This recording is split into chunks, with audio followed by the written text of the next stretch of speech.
We are live. It's the Revved Up 906 podcast, a Detroit Pistons podcast to be exact. And I'm Hudson. And I'm Ryan. And before we get into today's Revved Up recap of Pistons versus the Wizards, I want to give y'all a quick reminder to like and subscribe. Our subscriber count is slowly going up, and we appreciate the love. And if you're a returning subscriber, viewer, we appreciate you so much. We're looking to make waves in the Detroit Pistons community and in the Michigan community as it is. So we're happy to be here. Thank you for watching and subscribing, and we really appreciate you. Tonight's final score of Pistons versus Wizards was 117-97. The Pistons' rotation of 9 players tonight consisted of both two-way players and 3 acquired since trade deadline. So really, we're making ends meet right now with all of our injuries. The Wizards went on a 22-2 run in the first quarter. That's absolutely brutal. How crucial is the first quarter rather for the Detroit Pistons as far as momentum? It's probably the biggest quarter outside of the third quarter for us. Because if we're not scoring points immediately, then it becomes sluggish, and then you're forcing up shots, and then the confidence is not there. And I mean, you saw what happened the rest of the game. Clearly, we did come back a little bit in the end, but that's just because of who Washington is. Because they were just going lob after lob, hitting weird shots, just trying to do whatever to have fun rather than actually play the game. That's what allowed us to come back in this night. Otherwise, it wouldn't have been close. Yeah, and there's something about, we saw the Lions do it with the Packers. The Packers were right outside the playoff berth, and the Lions took it away. That's kind of where the Wizards are at right now. They're in the 11th seed. They're only about 4 games back from playoff berth. It would have been nice to just know that we were taking the spot away from a fellow Eastern Conference team. It would have been nice to win this game just because of that, and then also to get 2 consecutive wins. But I'll tell you, the Detroit Pistons, we are a resilient team. The Pistons went on 11-0 run midway through the fourth quarter, about 9 minutes left. They got it within about 11-10. So it's like this team is very interesting because sometimes they seem like they're a little tired and they'll seem kind of sluggish, not locked in. And then they'll come out of a timeout and they'll go on an 11-0 run.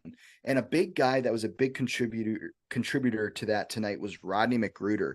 16 points, only 3 personal fouls, 6 rebounds, 6 of 15 shooting on 38 minutes. He was a guy there in that fourth quarter when we made that run that hit a couple big threes. I mean, his play, he's fun to watch. He's not the most athletic guy, but he's fun to watch. Yeah, not besides being not the most athletic, he does actually have an ugly shot. I'm not gonna lie. His shot is not pleasant, but Right. he nails it. And so do what works for you, man. You're playing solid.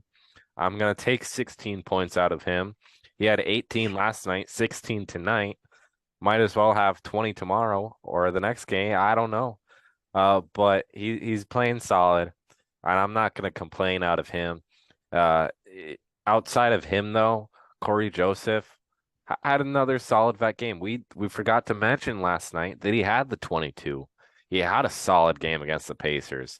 Yeah. Today he was playing sick though, so you can see and understand why he might not fill up the box score, but he still had a solid game. Killian Hayes with another solid game, 20 points, 7 assists on 10 of 21 shooting, so almost 50%, and then a total of 35 minutes. He was a guy that kind of took what the defense gave him. He wasn't a guy, sometimes he can force shots here and there. Tonight he didn't. He let whatever the defense gave him, and he took it and ran with it. Was able to knock down a couple threes. And then his mid-range floater was pretty solid tonight too. And I made mention about that in the Pacers game. that his floater was falling pretty consistently. And if Killian's floater is falling, his game is in the right spot and his confidence is at an all-time high. Yeah, I would have loved to see the assists a little bit higher than 7, but still 20.7 assists, that's a solid night out of him. And then he also had 3 steals. He was everywhere tonight. Played 35 minutes, had a very solid game. And this is the kind of game where he has to be the guy. And that's no offense to James Wiseman. That's no offense to Jalen Duren. But this is a game where majority of our team is out with injury, at least our key guys. This is a game where Killian has to be the guy. And he was the guy. Besides him, everybody else struggled tonight. And that goes to James Wiseman. James Wiseman only had the 12 points, 10 rebounds, and 1 steal, 1 assist, 1 block. He had an okay game. I'm not complaining about his stat line, but he just couldn't get his shot to fall. But I think that's due to the Wizards' size. Daniel Gafford is huge. Yeah. And so is Kristaps Porzingis. And I don't think Wiseman is necessarily used to having to shoot over guys like them yet. He can handle everybody in the right sense, but those two are just a little bit different in the sense that Gafford is pretty much James Wiseman, just bigger. And then Kristaps Porzingis is just gigantic. So it's like I can understand why Wiseman was missing the rim over those guys, but you still gotta make those shots at the end of the day.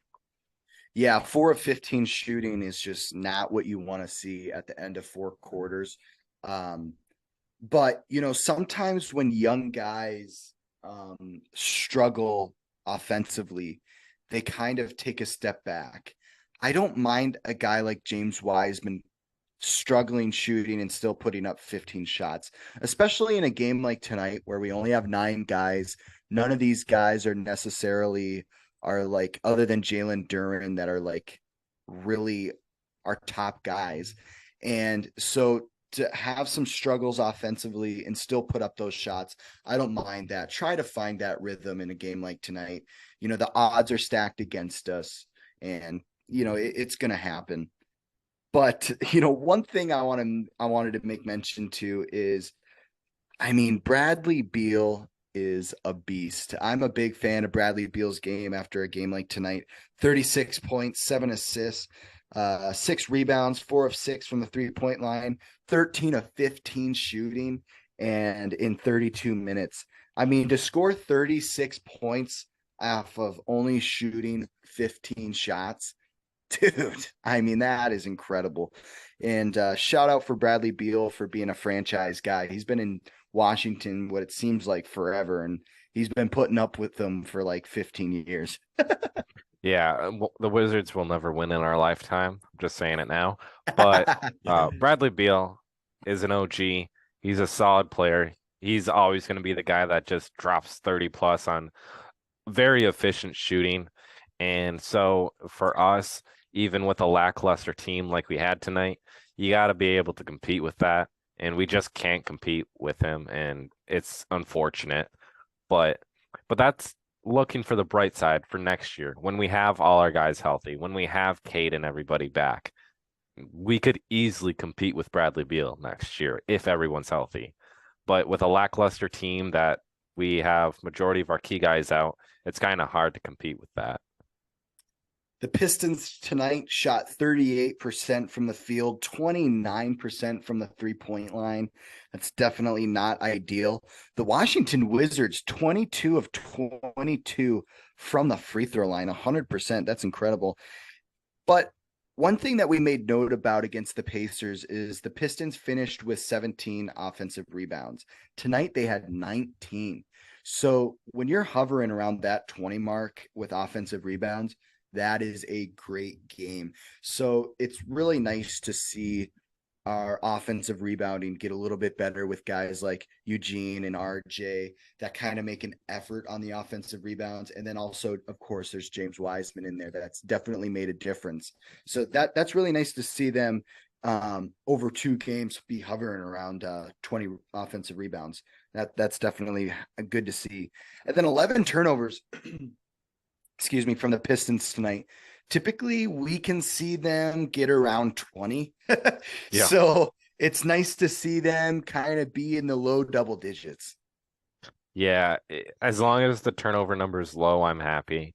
Even if it's a brutal loss like tonight where you could tell from the start that this game was going to be ugly, I'll still take 11 turnovers because that's at least better than 20 or 25 or whatever they have had this year because it's slowly going down. It's going to take time before it's at below 10, but that's when we're going to be good. So we're going to be fine. But with a young team like this, you can expect that. And then even tonight with a young team slash a bunch of guys that normally don't get minutes, you can understand why you may have 11 turnovers or more. But overall, our team, we didn't play terrible, but we did not play good enough to win. And you look at who played tonight. I'm not blaming guys on why we lost, but like you look at Jalen Duren. Jalen Duren was a little worrisome given that he only played 18 minutes and had the 9 points, 8 boards. But then you look at like RJ Hampton, who's been hot recently, who's had at least 10 points in a game, but he only had 5 tonight. Then you look at Eugene, who just came off of 17 points. He's been tearing it up. And then he only has 8 points tonight. Granted, he was the everything guy for us tonight, which is good. But still, it's like these guys that have been putting their staple in about having these hot games recently. And I understand you can have a bad game here and there, but it's like it's the Wizards. This is an opportunity for you to go out there and do something. Like Killian took that opportunity and did something. So it's not hard. Well, and it's not like Eugene didn't have enough shots. He shot 12 shots. So he had the opportunity with the ball tonight. They just didn't fall. He also struggled from the 3-point line, 0 of 5 from the 3-point line. That's not ideal. He's looked like he's better around the rim, but I think he typically is a shooter. They're just not falling right now. I think the game will eventually slow down for him once those nerves calm and he kind of gets used to the NBA, the aura that the NBA has in the arena and those nerves that come with big games. Jared Rhoden, we saw him get 7 points. Obviously, we're happy with 7 points from him. He's a guy that we don't really have big expectations for. He could come out and miss 10 shots and we would be fine with it. It's not like we have much stock in him, but he was 2 of 5 from the field, 1 of 3 from the 3-point line on 17 minutes with 4 rebounds and 7 points. Jared Rhoden, I really like his game. He kind of reminds me a little bit of like a James Harden, Donovan Mitchell mix. Like he's got that athleticism, but he seems savvy offensively. I really like his game. What are your thoughts on his game? I like him a lot, but I want him to get minutes. I want him to get a ton of minutes. I want to get minutes like Buddy Boeheim had tonight with the 23. I want him to get those minutes. But there's just something that's a little bit off from him that is allowing him to barely get minutes. And it's probably something the coaching staff has seen out of him and Weaver is seeing out of him because like in majority of other teams, he'd actually be getting at least 20 minutes a game. So I'm just curious to see what his little nick is on him onto why he isn't getting those higher minutes. Right. But he is a solid overall player. I really like him. He's an athlete. He can run up and down the court, keep up with you. He knows how to finish around the rim. He can shoot when he has to.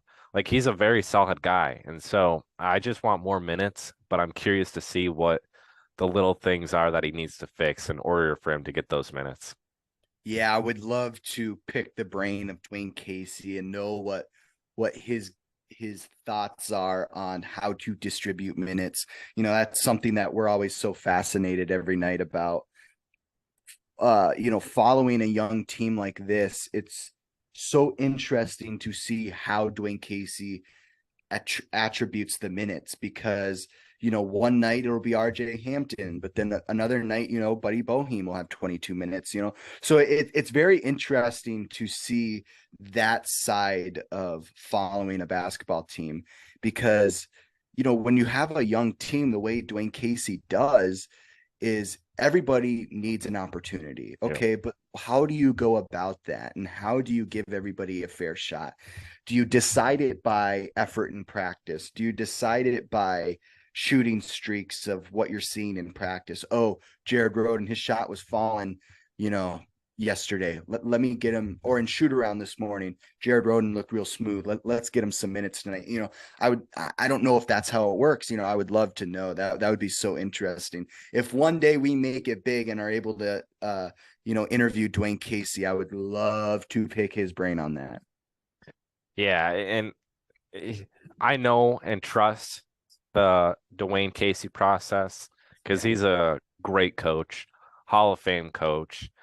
He knows what he's talking about. He knows what to do in certain situations. So I'm not saying like you need to put Jared Rhoden in the game more and give him more minutes. I'm not saying that. I'm saying I'm just curious on what needs to happen for him to develop and get more minutes. Because you see like Buddy Boeheim, he has his moments where it's like, dude, what are you doing right now? And he kind of looks lost. Like he doesn't look like he belongs out there at times. I thought so too. I was sitting there and he missed that wide open jumper. And I'm like, oh my goodness, you're supposed to be a shooter and you just missed that. Like, what are you doing? And my dad was sitting there watching it with me and he's like, oh no, he does not belong out there. And I'm like, nope, he doesn't. Yeah. But he's getting those minutes. And I'm not saying he can never be anything special, but it's just right now, I think it's more of like he's not used to it. He needs time to develop to be something, and he's just not there yet. Because even when he's on defense, he really struggles helping his guy out, helping the team out on defense, but then staying on his man, and he just looks lost. And so that's why it's fascinating that he had 23 minutes tonight where Jared Rhoden only had the 17. I kind of want to switch sides and talk about the Wizards a little bit. Daniel Gafford was a guy that if you watched the game, he made a big impact on just the flow of the game. His defense, like you made mention of earlier, his defense is just stellar. But then you look at the box score and he has 4 points, 6 rebounds, 2 of 4 shooting on 22 minutes. It's crazy how even in the NBA, there's guys that make a huge impact on the court, but it just doesn't translate to the box score. I've always been so fascinated by that. Yeah, Daniel Gafford is one of those guys that their main goal is just to disrupt the offense. Whoever they're playing up against, that's what they're going to do. And that's what I really like about Gafford. He's one of those guys where it's like, I don't need to go out there and light up the box score. I just need to go out there, have a solid night, and do my thing. And that's why he fits perfectly with what Washington's wanting to do in the sense of having Kristaps Porzingis out there and being the guy who's more offense and giving up the points, whereas Gafford can just be the guy that goes in there and just plays defense and then allows to get boards and contest shots and give Bradley Beal the ball, Monte Morris the ball, and it just works out. And that's what I really appreciate about guys that do the little things rather than try and fill up the box score. Any last takeaways from you, Ryan, before we wrap up today's Revved Up recap? Bradley Beal, if we didn't have too many guards already, I would say come to Detroit. Is his contract up or just trade? You want him in a trade? I'm not. Probably if he was a free agent, I'd say come, but he's not. He has a huge contract there, and we don't want the money from a trade. And plus, what would we even give up for him? We'd have to give up a lot. Washington would want a lot. They'd want picks and then players, and it's like, no, that's too much work. His contract, I think, is like 6 years, 175. Oh, it's massive. Yeah, it's pretty crazy. It's like top 5, I think, like in the NBA. Like he's pretty much fleeced the Wizards. That's the reason why he doesn't have much help. Probably. And Maybe. okay, he does have help. It's just the Wizards can't win. It's just like there's a curse on that roster or something. I don't know. Maybe they Yeah. need to go to a new arena or switch up the It jerseys. might have been Jordan. It might have been him. Ever since 2003 or whatever the year that Yeah. was. But, you know, at least with the Pistons, yeah, we might have a curse, but we're trying to switch it up. You know, we left the Palace. You know, we got a new arena. We get new jerseys here and there. You know, we switched up our logo. You know, we're trying to, you know, switch things up. You know, the Wizards just stick to the same old thing, and they're fine with the curse, I think. Yep. Their arena there is a little outdated too. Right, right. We like things new in Detroit. Yeah, we like to upgrade, you know what I'm saying? We like to flex on others. We get buffed up and, you know. Mm-hmm. They even LCA does the gold chain on the Jumbotron. Yep. Everybody that has chains they show on the Jumbotron. Well, that will do it for today's Revved Up recap. Make sure to go check out episode number 18 that we posted last Saturday. Me and Ryan draft our all-time Pistons starters, and I take with the first pick, obviously Isaiah Thomas, and then Ryan took Dave Bing with the second pick. Make sure to go figure out who the rest of our picks are, and then something that we've been sneak peeking, teasing is NBA 2K content will be coming this summer. We will be doing all types of different Detroit Pistons content on NBA 2K. So the guys that we draft in this week's episode, we will go head to head with our guys and see who can win. And Ryan's pretty yoked at 2K, so I'm a little nervous, but we'll get to it eventually in the next couple months. We're looking forward to some new content. So that's going to kind of replace our Revved Up recaps. Thank you for viewing and subscribing. We will see you guys in the next episode. Peace.